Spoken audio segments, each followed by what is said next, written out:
اللهم صل على سيدنا محمد وعلى آل سيدنا محمد وبارك وسلم. بسم اللہ الرحمن الرحیم. الحمد للہ وکفى وسلام علی عباده الذین اصطفى اما بعد.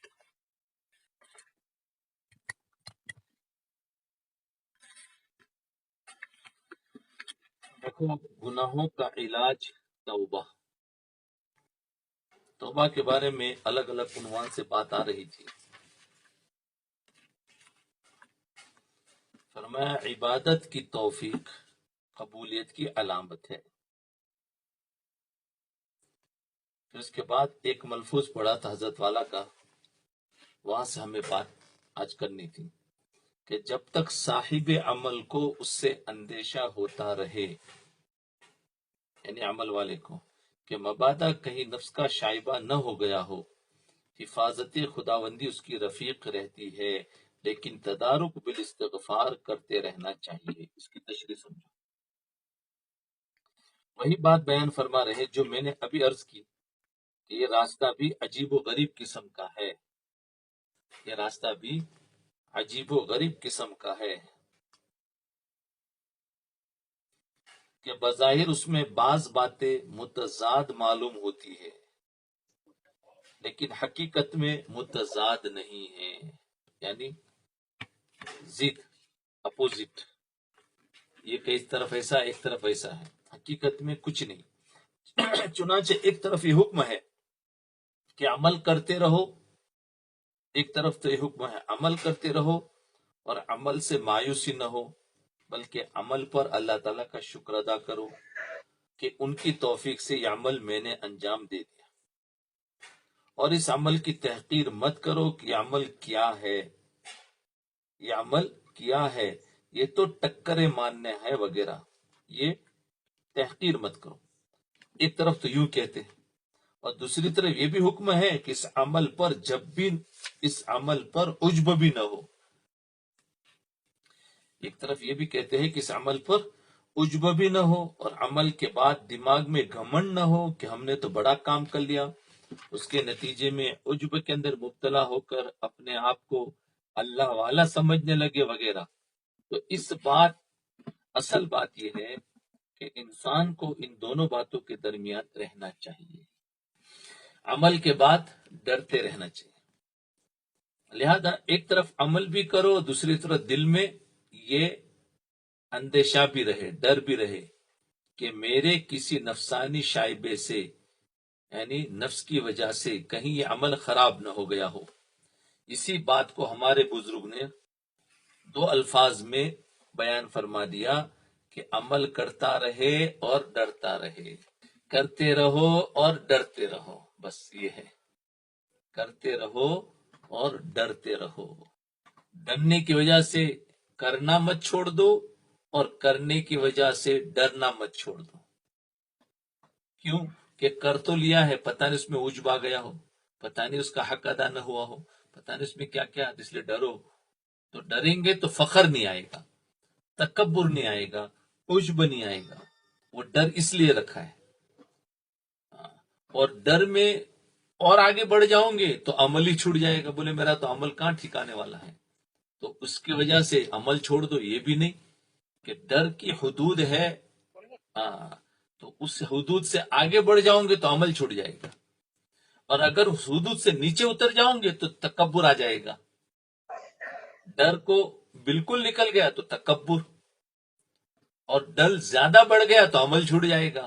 تو اس لیے فرمایا دونوں کے درمیان میں بیلنس رکھنے کا نام دین ہے.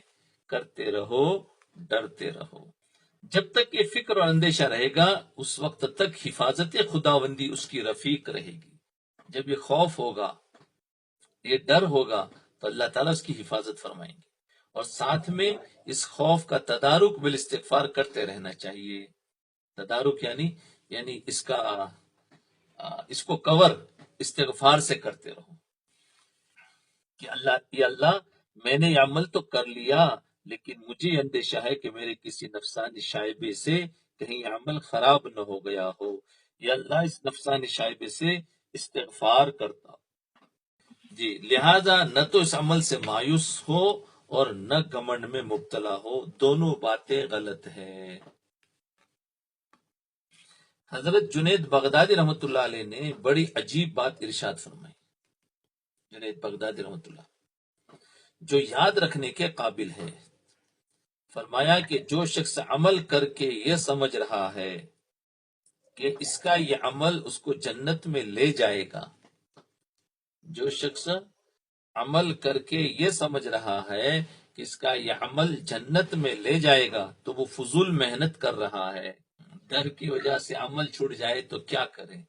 اس میں کرنا کچھ نہیں ہے، ڈر کو کنٹرول کرنا ہے اور ڈاکٹر سے بتانا ہے، بس روحانی ڈاکٹر کو بتاؤ۔ تو ورنہ وہ چاہتا ہے، کسی کو خوف زیادہ ہو جاتا ہے، عمل چھوٹ جاتا ہے، تو عمل چھوٹ جائے تو کیا کرنا؟ اس ڈر کو کم کرنا ہے۔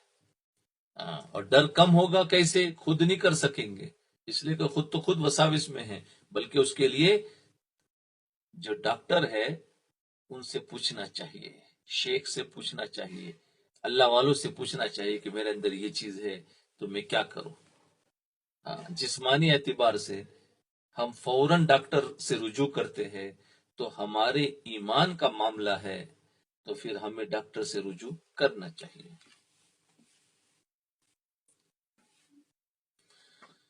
تو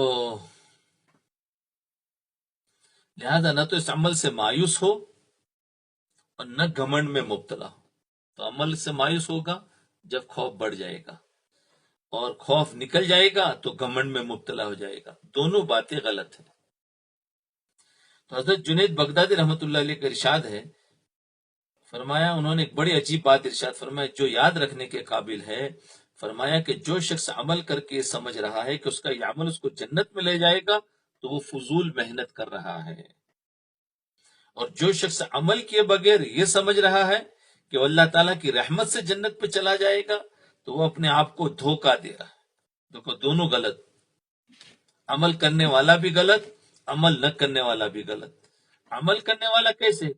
جو عمل کر کے یہ سمجھ رہا ہے کہ اس کا یہ عمل اس کو جنت میں لے جائے گا تو وہ فضول محنت کر رہا ہے، عمل جنت میں نہیں لے جائے گا، اللہ کا فضل لے جائے گا۔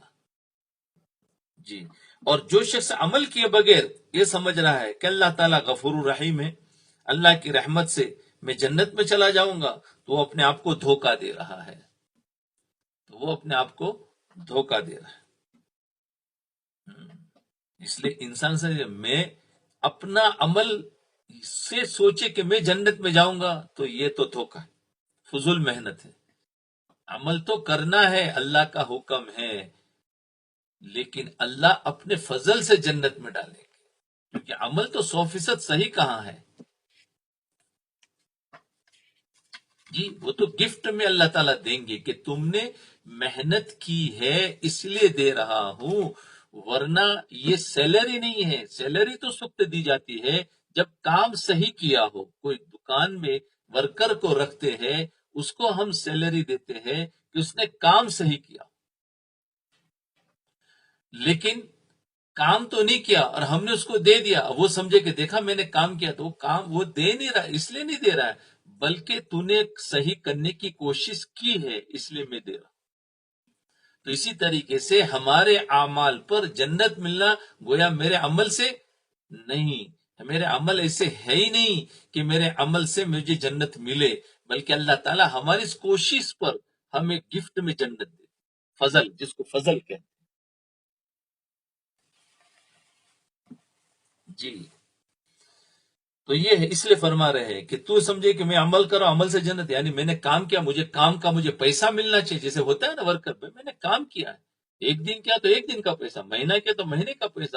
ایسا بندہ بھی کہہ سکتا تھا اللہ میں نے تو اعمال کیے ہیں، میں نے نماز پڑھی، میں نے روزہ رکھی، مجھے جنت ملنی چاہیے، یہ کہہ سکتا تھا۔ تو اللہ تعالیٰ فرمائیں گے ٹھیک ہے، تو بھی آیا ہے میرے پاس مانگنے کے لیے، اچھا عمل بتا تیرا کیسا ہے۔ جب عمل دکھایا جائے گا تو پتہ چلا ایک عمل بھی جیسا بتایا تھا ویسا نہیں کیا ہے، کہا اب تیرے کو کیا دوں بتا، اب بتا، پھر کہے گا اللہ معاف کر دو، اب اللہ تعالیٰ اپنے فضل سے دے دیں گے، بولے جاؤ میرا فضل ہے، میری طرف سے گفٹ ہے، تم جاؤ۔ تو یہ ہے، اس لیے اب اس کی وجہ سے تم عمل چھوڑ دو، کہ بھائی اللہ تعالیٰ تو معاف کرنے والے اور اللہ تعالیٰ ہمیں دے دیں گے، فضل فرما دیں گے، تو یہ بھی دھوکہ ہے کہ عمل ہی چھوٹ جائے۔ تو حضرت جنید بغدادی رحمۃ اللہ علیہ کا ارشاد کا مطلب یہ ہے کہ انسان عمل تو کرے، انسان عمل تو کرے، لیکن اس عمل پر بھروسہ نہ ہو۔ دیکھو یہ ہے، عمل تو کرے، عمل پر بھروسہ نہ ہو، بلکہ بھروسہ اللہ تعالیٰ کی رحمت پر ہو، اس لیے کہ اللہ تعالیٰ کی رحمت کو کھینچنے اور دعوت دینے والا یہی عمل ہے۔ لہذا اس عمل کو تو بیکار نہ سمجھے بلکہ عمل کرے، بیکار نہ سمجھے بلکہ عمل کرے، لیکن ساتھ ساتھ اس عمل پر یہ بھروسہ نہ ہو کہ عمل اس کو جنت میں لے جائے گا جب تک اللہ کی رحمت شامل حال نہ ہو۔ اس وقت میں کچھ لوگ تو عمل اس لیے چھوڑ دیا کہ ہمارے تو معاملات ہی صحیح نہیں ہوتے ہیں، اللہ تو ہم سے ناراض ہوتے ہیں، ہم سے تو عمل ہی صحیح نہیں ہوتا ہے، عمل چھوڑ دیا۔ اور کچھ لوگ عمل پر ہی بھروسہ کر لیا تو اس پر تکبر آ گیا، ہمارا عمل ہے الحمدللہ ہم سب کچھ کر رہے ہیں، تو اس پر ہی، تو اس طریقے سے افراط اور تفریط میں ہو گئے، کچھ آگے نکل گئے، کوئی نیچے آئے گئے، تو اس کے درمیان میں رہنے کا نام اسلام ہے۔ اس لیے کہ تم وہ عمل چاہے کتنا ہی اچھے سے اچھا عمل کرو، لیکن پھر بھی وہ عمل اللہ تعالیٰ کی شایان شان نہیں ہو سکتا۔ عمل پر بھروسہ نہ ہو کہ میں عمل کر رہے ہوں اس لیے مجھے جنت ملے گی، نہیں، اس عمل کے بعد ڈرتے رہو۔ ڈرنا کیوں ہے؟ ڈرنا اسی لیے ہے کہ میرے عمل سے کچھ نہیں ہوگا، عمل تو حکم ہے کر رہا ہوں، بلکہ اللہ اپنے فضل سے اللہ قبول کر لے، اس لیے تو ڈرے گا وہ مانگے گا، وہ قبول کروائے گا، وہ فخر نہیں کرے گا۔ جو ڈرے گا نہیں وہ اکڑ کرے گا، تو نمازی آدمی بے نمازیوں پر اکڑے گا، جی نیک آدمی بروں پر اکڑے گا، کیوں کہ اس کے اندر اکڑ کیوں آئی کہ ڈر نکل گیا۔ اور ڈرنے والا تو کہے گا کہ پتہ نہیں یہ عمل تو نہیں کرا، لیکن پتہ نہیں جب عمل میں لگے میرے سے آگے نکل جائے گا، تو یہ ڈر رہا ہے، تو اس کے اندر تکبر نہیں آ رہا ہے۔ تو بات یہی ہے کہ حقیقت میں عمل کر کے بھروسہ نہیں کرنا کہ وہ جس پر ملے گا۔ اس لیے بہت ساروں کو وہی ہوا کہ عمل کیا ہے اللہ کی طرف سے، نہ کوئی خوشخبری آئی، نہ کوئی مدد دکھائی دی، بلکہ ذلت بڑھ گئی، کاروبار میں نقصان بڑھ گیا، انہوں نے عمل ہی چھوڑ دیا۔ تو گویا وہ نعوذ باللہ اللہ تعالیٰ کو کہنا چاہتے ہیں ہم نے عمل کیے جو تم نے کہے تھے اور آپ نے ہماری مدد نہیں کی، تو گویا یہ چاہ رہے ہیں کہ تم اس عمل پر اللہ سے مدد مانگ رہے۔ تو اب یہ بہت سارے ایسے جو اس وجہ سے عمل چھوڑ دیا کہ عمل کر رہے ہیں اور ہماری تو ذلت ہو رہی ہے۔ ہاں تم نے تو بتایا، حدیثوں میں آیا تھا عمل کرنے والوں کو تو عزت ملتی ہے اور یہ ہوتا ہے دین پر چلنے، ہم تو دین پر چل رہے ہیں، ہماری تو کچھ بھی نہیں ہو رہا۔ تو یہ ہوتا رہتا ہے، اس لیے اس بات سے ڈرتے رہنا چاہیے کہ نہیں، عمل پر بھروسہ مت کرو، اللہ اپنے فضل سے جب چاہیں گے کریں گے۔ تو فرمایا سرکار دو عالم صلی اللہ علیہ وسلم نے ارشاد فرمایا ما عبدناک حق عبادتک، اللہ کے رسول فرما رہے ہیں وما عرفناک حق معرفتک، ما عبدناک حق عبادتک، ہم تیری عبادت نہ کر سکے کہ تیری عبادت کا حق ہے، اور ہم تجھے نہ پہچان سکے جیسا کہ تجھے پہچاننے کا حق ہے۔ تو دیکھو اللہ کے رسول تو حالانکہ حق ادا کر دیا، پھر بھی کیا کہہ رہے ہیں کہ ہم نے تیری عبادت نہ کر سکے جیسی تیری عبادت کا حق ہے، نہیں کر سکے۔ اس کو کہتے ہیں ڈرنا، اس کو کہتے ہیں ڈرنا، سمجھے؟ عمل بھی کیا، اچھی طریقے سے بھی کیا، اچھا طرح سیکھ کر بھی کیا، برسوں تک سیکھتے رہے، پھر بھی ڈرتے رہے کہ نہیں، ہم نے تیرا عمل، تیری عبادت ایسی نہیں کی جیسے اس عبادت کا حق تھا، اور ہم نے تجھے نہیں پہچانا جیسے تجھے پہچاننے کا حق تھا۔ لہذا کسی عمل میں بذات خود یہ صلاحیت نہیں کہ وہ انسان کو جنت کا مستحق بنا دے، کیونکہ جو تم نے عمل کیا وہ عمل اللہ تعالیٰ کے دربار میں پیش کرنے کے لائق ہے۔ جو بھی عمل کیا خود دیکھو کہ کیا میرا یہ عمل اللہ کے دربار میں پیش کرنے کے لائق ہے، چاہے وہ عمل کتنا ہی بنا سوار کر لو، 100% خشوع خضوع کے ساتھ کر لو، پھر بھی وہ عمل اللہ تعالیٰ کے دربار میں پیش کرنے کے لائق نہیں ہے۔ کتنا ہی عالی شان کر لو، پھر بھی اللہ کے دربار میں پیش کرنے کے لائق نہیں ہے، اس لیے کہ پھر بھی اس میں کمی رہ گئی۔ کیوں؟ اللہ کے رسول صلی اللہ علیہ وسلم نے فرمایا دیا، تو ہم کون ہوتے ہیں؟ ہما اور شما کی کیا حیثیت؟ کیا فرما دیا؟ ہم تیری عبادت نہ کر سکے جیسی تیرے عبادت کرنے کا حق تھا، ختم ہو گیا۔ کیونکہ اگر کر سکتے تھے تو اللہ کے رسول نے تو کر لیا، پھر بھی یہ ڈر رہے ہیں، تو ہمیں کتنا ڈرنا چاہیے؟ اس کو کہتے ہیں ڈر۔ جی، عبادت کی توفیق اور اعضا کس نے دی؟ کیونکہ دیکھو کہ اس عمل کے کرنے کی توفیق کس نے دی؟ جس ہاتھ پاؤں کے ذریعے تم نے وہ عمل کیا، وہ ہاتھ پاؤں کس نے دی؟ ہاں، وہ اعضا اور جوارے کس نے دیے؟ اگر تم نے ذکر کا عمل کیا تو جس زبان کے ذریعے تم نے ذکر کیا وہ زبان کس نے عطا فرمائی؟ ارے بولو، اللہ نے۔ اس زبان میں گویائی کس نے بخشی؟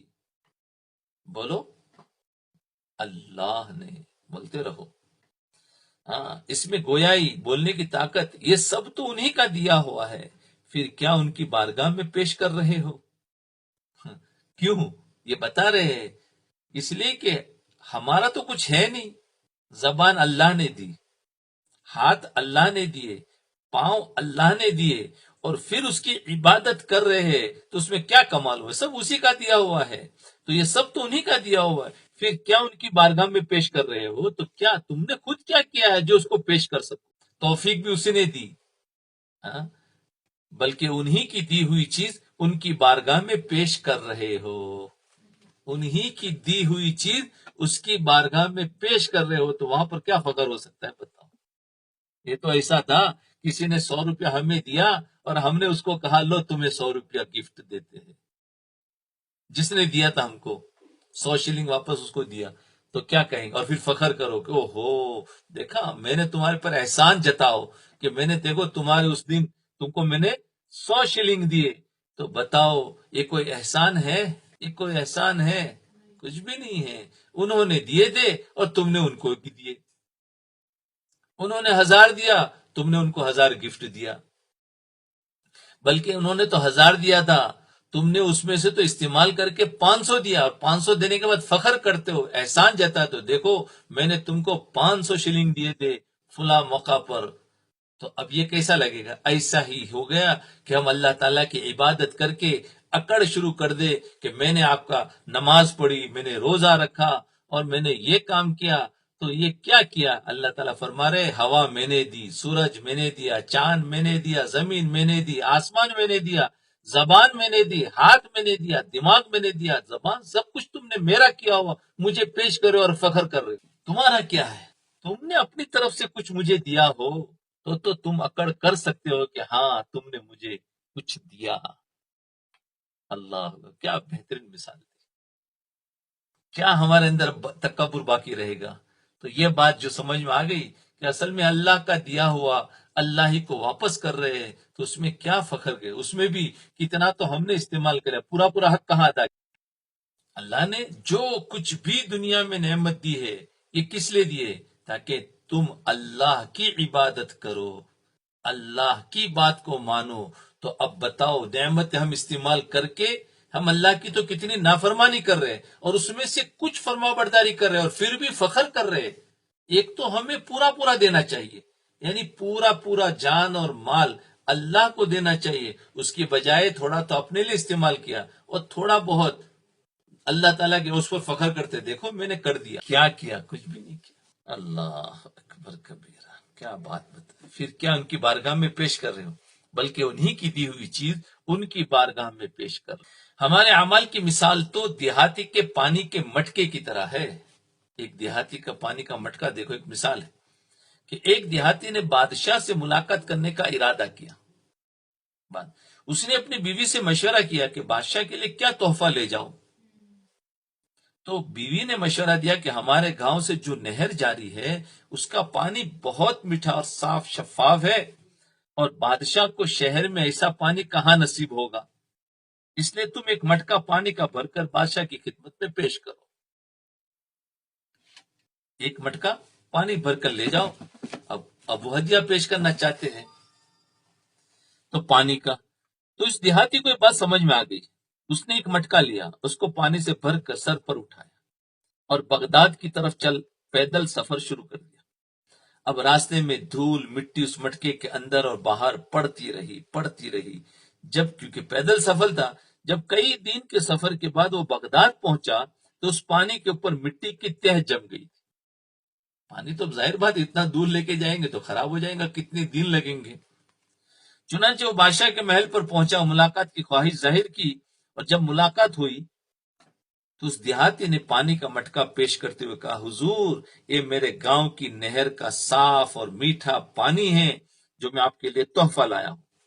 اب بتاؤ بیچارہ وہ دیہاتی یہ تو بھول گیا کہ میں اتنے دن سے چلتا آ رہا ہوں، کتنی مٹی گری، وہ دیکھتا کون ہے؟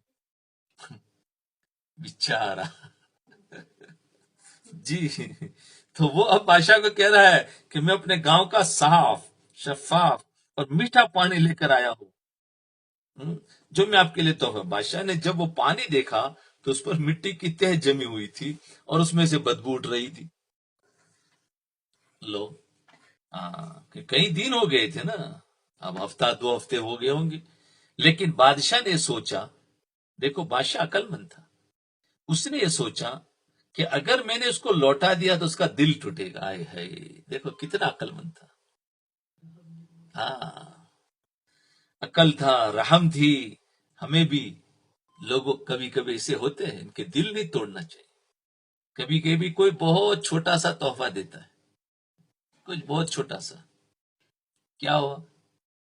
کبھی نے کوئی قلم دے دیا، کسی نے کوئی کاغذ دے دیا، کسی نے کوئی بک دے دی، تو ہم ان کو کیا ہے تحفہ ہے؟ نہیں، اس کو لانے والا تو بہت اخلاص سے لا رہا ہے، تو یہ بیچارہ اخلاص سے لایا تھا، اور وہ بھی سفر کے اندر اتنا وزن اٹھا کے آیا، بیچارہ بہت وزن اٹھا کے آیا۔ اب وہ تو گندا ہو گیا، اب وہ سمجھا کہ بادشاہ کو بہت تحفہ دیا، بادشاہ نے اس نے تو یہ بیچارہ اتنی دور سے محنت اور مشقت برداشت کر کے لایا ہے، اس لیے بادشاہ نے اس کی تعریف کی اور کہا کہ تم بہت اچھا تحفہ لائے۔ چنانچہ بادشاہ نے حکم دیا کہ اس کا مٹکا سونے اور چاندی سے بھر کر واپس کیا جائے، اس کا مٹکا سونے اور چاندی سے بھر کر واپس کیا جائے۔ اللہ! پھر بادشاہ نے حکم دیا کہ اس دیہاتی کو دریائے دجلہ کے پاس سے واپس لے جانا۔ دریائے دجلہ، وہ اپنا پانی سمجھ رہا تھا، تو یہ بھی تو ایک نہر تھی دجلہ، جس کا پانی تو اس نہر سے بھی زیادہ صاف، کہ اس کے پاس سے لے کے جانا، تاکہ اس کو پتا چلے کہ یہاں پر اس سے اچھا پانی بھی ملتا ہے اور اس میں کوئی کمی نہیں ہے پانی۔ جب اس دیہاتی کو دریائے دجلہ کے پاس سے گزارا گیا تو اس دریا کو اس کے پانی کو دیکھ کر حیران رہ گیا کہ یہاں تو بادشاہ کے بالکل قریب اتنا میٹھا اور صاف اور شفاف پانی موجود ہے، اس کے باوجود بادشاہ نے محض اپنی عنایت سے میرا مٹکا نہ صرف قبول کیا بلکہ اس کے بدلے سونا چاندی بھی عطا کیا۔ تو اس کی ہماری مثال بھی ایسی ہے۔ آگے اس کو سمجھا رہے ہیں، پھر جو سمجھ میں نہیں آگے سمجھاؤں گا پھر آگے۔ یہ واقعہ بیان کر کے حضرت تھانوی رحمۃ اللہ علیہ فرماتے ہیں کہ حقیقت میں وہ دیہاتی سزا کے لائق تھا، حقیقت میں وہ دیہاتی سزا کے لائق تھا کہ اتنی دور سے پانی لایا اور وہ بھی گدلا اور مٹی سے ملا ہوا۔ کیا وہ پانی اس لائق تھا کہ بادشاہ کو پینے کے لیے پیش کیا جائے؟ لیکن بادشاہ نے اس پانی کے گدلے اور خراب ہونے کو نہ دیکھا بلکہ اس دیہاتی کے دل کے اخلاص کو دیکھا کہ دیہاتی اگرچہ فضول چیز لایا ہے لیکن اخلاص کے ساتھ لایا ہے، محبت سے لایا ہے۔ اس کے اس اخلاص اور محبت کا جواب یہ ہے کہ اس کے مٹکے کو سونے چاندی سے بھر کر، جب دنیا کا ایک معمولی بادشاہ ایک انسان کی اخلاص کی قدر کرتا ہے تو بادشاہوں کے بادشاہ احکم الحاکمین کے دربار میں ہم جو عبادات پیش کرتے ہیں وہ اس دیہاتی کے پانی کے مٹکے سے زیادہ بے حقیقت ہے اور زیادہ گندی ہے۔ اس دیہاتی کے پانی کے مٹکے سے زیادہ بے حقیقت ہے۔ ان عبادات کی حقیقت تو یہ تھی کہ اس پر الٹی سزا دی جاتی کہ تو ہمارے دربار میں جو عبادت پیش کر رہا ہے وہ ہمارے دربار کے لائق نہیں ہے، لیکن اللہ جل شانہ اپنے فضل و کرم سے یہ دیکھتے ہیں کہ اس بندے نے اخلاص کے ساتھ جو عبادت اس کے بس میں تھی وہ اس نے انجام دے دی، اب ہم اس کے مٹکے کو سونے سے بھر کر واپس کریں گے، یعنی ہم اس کی عبادت کا بدلہ دیں گے۔ اللہ اکبر کبیرہ۔ یبدل اللہ سیئاتہم حسنات، یعنی اللہ تعالیٰ ان کی سیئات کو بھی حسنات سے تبدیل فرما دیں گے، اس کی کمی کوتاہی کو اللہ اچھائیوں سے بدل دیں گے، اس کے گناہوں کو نیکیوں سے بدل دیں گے۔ بہرحال خلاصہ یہ ہے کہ نہ تو اپنے عمل پر ناز ہو اور نہ ہی اپنے عمل سے بے نیاز ہو۔ دیکھو، ناز اور بے نیاز، یہ جملے عجیب، جس کو پہلے بتایا کہ نہ اپنے عمل پر فخر کرے اور نہ اپنے عمل کو بیکار سمجھے۔ ناز یعنی فخر کرنا ہے، بے نیاز یعنی بیکار سمجھنا، اپنے عمل سے بے نیاز ہو بلکہ عمل کرتا بھی رہے۔ کہ میں عمل تو کیا کروں، تو اپنا عمل بھی کرتا رہے اور ساتھ میں ڈرتا بھی رہے اور اللہ تعالیٰ سے اپنی مغفرت بھی کرتا رہے۔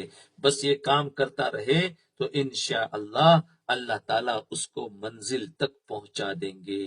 اللہ تعالیٰ اپنے فضل و کرم سے، اپنی رحمت سے ان باتوں پر عمل کی توفیق عطا فرمائے۔ اب ایک ملفوظ میں حضرت تھانوی رحمۃ اللہ علیہ نے فرمایا، دیکھو بہت اہم باتیں اس میں آئی ہے، بہت تسلی ہمیں ہو رہی ہے۔ یہ بات کو بعد میں بھی کبھی بھی نفس ستاوے تو فوراً اس بیان کو سن لینا، اس درس کو سن لینا، بہت تسلی ہوگی۔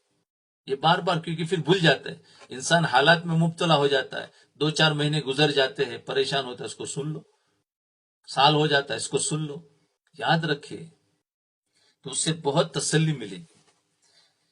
اب ایک ملفوظ میں حضرت تھانوی رحمۃ اللہ علیہ نے فرمایا، اعمال صالحہ یا توبہ سے گناہ معاف ہو جاتے ہیں، اعمال صالحہ یا توبہ سے گناہ معاف ہو جاتے ہیں، حقوق معاف نہیں ہوتے، بس جس قدر ہو سکے ادا کرے حقوق، اور سب کا ادا کا عزم رکھے، سارے حقوق کا ارادہ بھی کر لیا اور اس کا ادا کرنے کا ارادہ بھی رکھ لیا۔ مراقبے میں بیٹھتے ہیں جو لوگ مراقبہ کرتے ہیں ان کو سارے حقوق کا یاد آنا بہت آسان ہو جاتا ہے۔ خود مراقبے میں بیٹھوں گے سب یاد آ جائے گی، پوری زندگی ایک دن میں نہیں آئے گی تو آہستہ آہستہ آئے گی، لیکن اگر کرتے رہیں گے تو جو حقوق، جو گناہ ہم کر کے بھول گئے ہیں، ہماری زندگی پچھلے 10 سالوں سے تو سدھر گئی، لیکن 10 سال سے پہلے پچھلے 20 سال جو کام کیا ہے وہ ہم بھول چکے، ہمیں کچھ پتہ نہیں میں نے کیا کیا۔ جب اس مراقبے میں بیٹھیں گے سارا یاد آئے گا، اور یاد کیوں آ رہا ہے؟ تاکہ اس کو مٹا دیا جائے۔ یہ اللہ کی ایک رحمت ہوتی ہے، اس کو آنے کے بعد انسان گھبراوے نہیں، اس کو لکھ لے، اس کو یاد رکھے اور اس کو رکھے کہ مجھے یہ اس سے توبہ کرنی، مجھے اس سے توبہ کرنی، اس سے میں نہیں کی ہے۔ انسان بہت سارے گناہوں سے توبہ کر چکا ہوتا ہے جو یاد تھے، لیکن جو بھول گئے اس کو تو پتہ ہی نہیں، تو اس لیے حقوق بھی بہت سارے یاد آتے ہیں۔ اگر کچھ باقی رہ گئے تو فرمایا سب کا ارادہ رکھے، لیکن ارادہ بھی رکھا، ادا کرنا شروع بھی کر دیا، اور اگر کچھ باقی رہ گئے اور مر گیا تو اللہ تعالیٰ سے امید ہے کہ اس کو بری ذمہ کر دیں گے، یعنی اللہ تعالیٰ مظلوم کو خوش کر کے ظالم کی مغفرت فرما دیں گے۔ اس ملفوظ میں حضرت والا نے پہلی بات تو یہ بیان فرمائی کہ اعمال صالحہ یعنی نیک اعمال سے گناہ معاف ہوتے ہیں اور توبہ سے بھی گناہ معاف ہوتے ہیں۔ دونوں میں فرق یہ ہے کہ نیک اعمال سے صرف گناہ صغیرہ معاف ہوتے ہیں اور توبہ سے کبیرہ گناہ معاف ہو جاتے ہیں۔ توبہ سے گناہ کبیرہ بھی معاف ہو جاتے ہیں۔ گناہ صغیرہ کا معاملہ یہ ہے کہ اللہ تعالیٰ نیکیوں کی بدولت خود بخود ان کو معاف فرماتے رہتے ہیں۔ جی، گناہ صغیرہ جیسے نماز کے اندر ہم سے ہو جاتے ہیں، تو اللہ تعالیٰ، ہم نے عمل کر لیا تو اللہ تعالیٰ فرماتے ہیں ہم نے تمہاری جو گناہ جو صغیرہ ہوتے ہیں نا، اس کے اندر بہت سارے ہوتے ہیں، کمی کوتاہی جو ہوئی ہے وہ اللہ اس کو معاف فرما کر قبول فرما لیتے۔ جی، معاملہ یہ ہے کہ اللہ تعالیٰ نیکیوں کے بدل خود ان کو معاف فرماتے ہیں۔ چنانچہ حدیث شریف میں ہے کہ جب آدمی وضو کرتا ہے تو وضو کے دوران جب وہ ہاتھ دھوتا ہے تو ہاتھ سے کیے ہوئے گناہ معاف ہو جاتے ہیں، جب چہرہ دھوتا ہے تو آنکھوں سے گناہ معاف ہو جاتے ہیں، جب پاؤں دھوتا ہے تو پاؤں سے چل کر جس گناہ کی طرف گیا تھا وہ گناہ معاف ہو جاتے ہیں۔ لیکن ان احادیث میں گناہوں سے مراد صغیرہ گناہ ہے جو اللہ تعالیٰ اس طرح معاف فرماتے رہتے ہیں۔ حدیث شریف میں آتا ہے کہ جب آدمی نماز کے لیے مسجد کی طرف چلتا ہے تو ہر قدم پر اللہ تعالیٰ گناہ معاف فرماتے ہیں۔ اس سے بھی مراد صغیرہ گناہ ہے۔ اسی طرح نماز پڑھنے سے بھی صغیرہ گناہ معاف ہو جاتے ہیں۔ ایک مرتبہ ایک صحابی حضور اقدس صلی اللہ علیہ وسلم کی خدمت میں حاضر ہوئے اور عرض کیا کہ یا رسول اللہ صلی اللہ علیہ وسلم، مجھ سے بڑی سخت غلطی ہو گئی۔ مجھ سے ایک صحابی کہ مجھ سے بڑی سخت غلطی ہو گئی، پھر ایک گناہ صغیرہ کو بیان کیا کہ مجھ سے یہ گناہ ہو گیا۔ حضور صلی اللہ علیہ وسلم نے اس سے فرمایا کہ کیا تم نے اس گناہ کے بعد ہمارے ساتھ مسجد میں نماز نہیں پڑھی؟ انہوں نے عرض کیا کہ یا رسول اللہ صلی اللہ علیہ وسلم، نماز تو پڑھی ہے۔ فرمایا کہ بس تمہارا وہ گناہ اس نماز پڑھنے سے معاف، ٹینشن مت لو۔ فرمایا معاف ہو گیا۔ پھر آپ نے قرآن کریم کی آیت تلاوت فرمائی، ان الحسنات یذہبن السیئات، یعنی نیکیاں برائیوں کو ختم کر دیتی ہے۔ نیکیاں برائیوں کو ختم کر دیتی ہے۔ جب انسان کوئی نیکی کرتا ہے تو اس کے صغیرہ گناہ معاف ہوتے چلے جاتے ہیں۔ اللہ تعالیٰ نے اپنی رحمت کا یہ خود کار نظام بنا دیا کہ صغیرہ گناہ تو خود بخود معاف ہوتے چلے جاتے ہیں، مگر یہ سب صغیرہ گناہوں کے بارے میں۔ گناہ کبیرہ کے لیے توبہ ضروری ہے۔ اب اس وقت میں تو ہمیں یہ بھی پتہ نہیں کہ گناہ صغیرہ کیا ہے، گناہ کبیرہ کیا ہے۔ ہم تو کبیرہ گناہوں کو بھی صغیرہ سمجھ کر چلتے ہیں، وہ نماز پڑھنے سے سب معاف ہو جائے گا۔ اس لیے یہ درس بھی ہونا، یہ پتہ چلنا چاہیے گناہ کبیرہ کیا کیا ہے۔ کبیرہ گناہ کے بارے میں قانون یہ ہے کہ وہ توبہ کے بغیر معاف نہیں ہوتے، یاد رکھیں۔ کبیرہ گناہ کے بارے میں وہ قانون ہے کہ وہ توبہ کے بغیر معاف نہیں ہوتے۔ یوں اللہ تعالیٰ کسی پر اپنا فضل فرما دے، بغیر توبہ کے معاف فرما دے تو ان کو کون روکنے والا ہے؟ لیکن قانون اور اصول یہ ہے کہ کبیرہ گناہ بغیر توبہ کے معاف نہیں ہوتے۔ اس ملفوظ میں حضرت والا نے یہ جو فرمایا کہ اعمال صالحہ یا توبہ سے گناہ معاف ہو جاتے ہیں، اس کا مطلب یہ ہے کہ اعمال صالحہ سے صغیرہ گناہ اور توبہ سے کبیرہ گناہ معاف ہو جاتے ہیں۔ یہ کہنا چاہیے اعمال صالحہ یا توبہ سے گناہ معاف ہو جاتے، اتنا جملہ فرمایا، یعنی اعمال صالحہ سے صغیرہ گناہ اس میں بغیر کچھ کہے ہوئے بھی معاف ہو جاتا ہے، نیکی کر لی گناہ معاف، اور کبیرہ جو ہے وہ توبہ کرنے سے معاف ہو جاتے ہیں۔ آگے فرمایا، سمجھو اور تفصیل جو شروع کے اندر آئی تھی بات، اب اسی بات کی تفسیر آ رہی ہے۔ آگے فرمایا کہ مگر حقوق معاف نہیں ہوتے، یاد رکھو کبیرہ گناہ توبہ سے معاف ہو جاتے ہیں، لیکن حقوق جو ہے وہ بھی کبیرہ گناہ ہے، لیکن حقوق کے اندر ہے تو فرمایا وہ معاف نہیں ہو جاتے۔ اب حقوق میں دو چیزیں آ گئی، اللہ کا حق اور بندوں کا حق۔ تو جو حق ادا کر سکنے جیسے ہے، کر سکتے ہیں، اس کو ادا کرنا ضروری، تو حقوق معاف نہیں ہوتے۔ حقوق سے ایک تو حقوق العباد مراد ہے اور دوسرا وہ حقوق اللہ مراد ہے جن کی تلافی ممکن ہو۔ اس کے بارے میں پہلے گیا، اب دوبارہ مثلا نمازیں چھوٹ گئی ہے اور آدمی تندرست ہے تو ان نمازوں کی قضا کر سکتا ہے، لہذا نمازیں معاف نہیں ہوگی۔ یا مثلا زکوٰۃ واجب ہوئی ہے اور اب تک زکوٰۃ ادا نہیں کی تو زکوٰۃ معاف نہیں ہوگی۔ حج واجب ہو گیا تھا، ادا نہیں کیا تو حج معاف نہیں ہوگا۔ روزے واجب ہو گئے تھے، ادا نہیں کیے، وہ معاف نہیں ہوں گے، کتنی بھی توبہ کرو وہ معاف نہیں ہوں گے۔ بہرحال توبہ کے ذریعے وہ حقوق اللہ جن کی تلافی ممکن ہے وہ معاف نہیں ہوتے، اور توبہ کے ذریعے حقوق العباد معاف نہیں ہوتے جب تک صاحب حق معاف نہ کرے یا اس کا حق ادا نہ کر دیا جائے۔ ہاں، یہ بہت ہارڈ معاملہ ہے۔ آج ہم چاہتے ہیں بیٹھے بیٹھے ہی کوئی ایسی پھونک مار دو ہمارے سارے گناہ معاف ہو جائے، اس لیے اللہ والوں سے دعا کراتے رہتے ہیں، دعا کر دو نا ہمارے کاروبار اچھے ہو جائے، دعا کر دو ہماری پریشانیاں دور ہو جائے۔ تو دعا، کسی اللہ والے کی دعا بھی اثر نہیں کرتی جب تک حقوق العباد باقی ہوتے ہیں، کیونکہ حقوق العباد یہی ایک رکاوٹ ہوتی ہے جو انسان کو ترقی نہیں کرنے دیتی۔ اور حقوق العباد میں وراثت کے مسئلے کو میں بار بار اس سے پہلے بھی کہا، یاد رکھو اس کے اندر بہت کمی ہوتی ہے، کیونکہ ہمارا آج کے طریقے کل جو ہے مفتیان کرام سے پوچھ کر چلنے کی عادت نہیں ہے، رواج میں جو چلتا ہے، کمیونٹی میں، برادری میں جو چلتا ہے اس کے حساب سے کر دیتے ہیں کہ الحمدللہ میرا کام ہو گیا۔ وہاں شریعت دیکھی جائے گی، شریعت۔ جی، تو یہ حقوق العباد میں اور بھی ہے، غیبتیں ہے، بدگمانیاں ہیں، تکلیف پہنچائی ہے، سارے حقوق العباد ہے۔ ہاں، کسی کا مال لیا ہے، کسی کا ادھار لیا ہے، قرض لیا ہے۔ دیکھو، جو ہمارے وہ زمانہ جس میں ہمیں پتہ نہیں تھا، تو ہمیں یاد آتا جب ہم نیت کرتے ہیں نا کہ اللہ ہمیں ادا کرنا ہے، تو جو آتا جائے اس کو تو یاد کر کر کے دینا شروع کرے یا لکھ لے کہ اس کو دینا ہے۔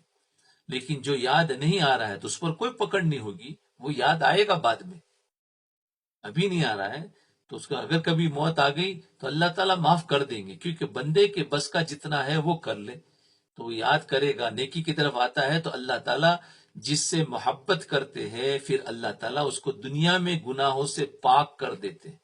اب کیسے پاک کریں گے؟ وہ گناہ جو بھول چکا ہے وہ آہستہ آہستہ اس کو ایک ایک کر کے یاد آئے گا۔ اس لیے بہت سارے لوگ سوال کرتے ہیں، ہمیں تو اپنے بچپن کی وہ چیزیں یاد آ رہی ہے جو ہم نے وہ گناہ کیے تھے، کسی کو کسی کا مال دبایا ہوا تھا، اس کو سمجھا بھی نہیں تھا کہ دبایا، اب وہ پوچھ رہے ہیں ہم سے۔ ہم نے کہا یہی چیزیں تو ہوتی ہے، اب اس کو کیسے کرنا، وہ سارے یاد ہے۔ تو وہ توبہ اگر کر دی ہے تو الحمدللہ، اگر اسے کچھ باز توبہ کے متعلق ہوتے ہیں کہ بھائی گناہ ہو گئے، اب وہ تو اس کا کوئی حق ہے نہیں کہ جس کو حق ادا کر سکے، تو اب ایسے تو توبہ سے معاف ہو جائیں گے، اور جو حقوق ہے تو وہ حقوق ادا کر دے۔ ہاں،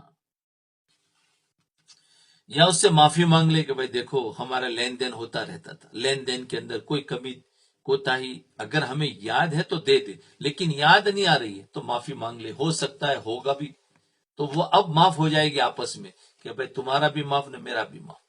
تو اگر کچھ رہ گیا ہو تو معاف، لیکن ہمیں یاد ہے کہ 1000 2000 باقی ہے اور پھر بھی ہم معافی مانگ رہے تو یہ معافی نہیں کہ وہ دے دو، بولے مجھے اتنا یاد پڑ رہا ہے، اتنا پیسہ ہے میں آپ کو دے رہا ہوں، اس کے علاوہ مجھے یاد نہیں ہے، اس کے علاوہ اگر آپ کو یاد ہو تو مانگ کر لے لو اور نہیں یاد ہے تو معاف کر دو۔ تو اس طریقے سے معافی آپس میں مانگ لے تو اللہ معاف کر دے گا۔ تو فرمایا حقوق العباد معاف نہیں ہوتے جب تک صاحب حق سے معافی نہ مانگے یا اس کا حق ادا نہ کر دیا جائے۔ بس انشاءاللہ کل اس کے بارے میں بہت تفصیل سے بات آ جائیں گے، حقوق العباد کے بارے میں اور حقوق اللہ کے بارے میں۔ لا الہ الا اللہ محمد رسول اللہ۔ اللهم صل على سيدنا محمد وعلى آل سيدنا محمد وبارك وسلم۔ ربنا ظلمنا أنفسنا وإن لم تغفر لنا وترحمنا لنكونن من الخاسرين۔ ربنا ظلمنا أنفسنا وإن لم تغفر لنا وترحمنا لنكونن من الخاسرين۔ ربنا ظلمنا أنفسنا وإن لم تغفر لنا وترحمنا لنكونن من الخاسرين۔ ربنا آتنا في الدنيا حسنة وفي الآخرة حسنة وقنا عذاب النار۔ ربنا آتنا في الدنيا حسنة وفي الآخرة حسنة وقنا عذاب النار۔ اللهم إنا نسألك من الخير ما سألك منه نبيك محمد صلى الله عليه وسلم، ونعوذ بك من شر ما استعاذك منه نبيك محمد صلى الله عليه وسلم. ربنا تقبل منا إنك أنت السميع العليم وتب علينا إنك أنت التواب الرحيم. صلى الله تعالى على خير خلقه محمد وعلى آله وأصحابه أجمعين برحمتك يا أرحم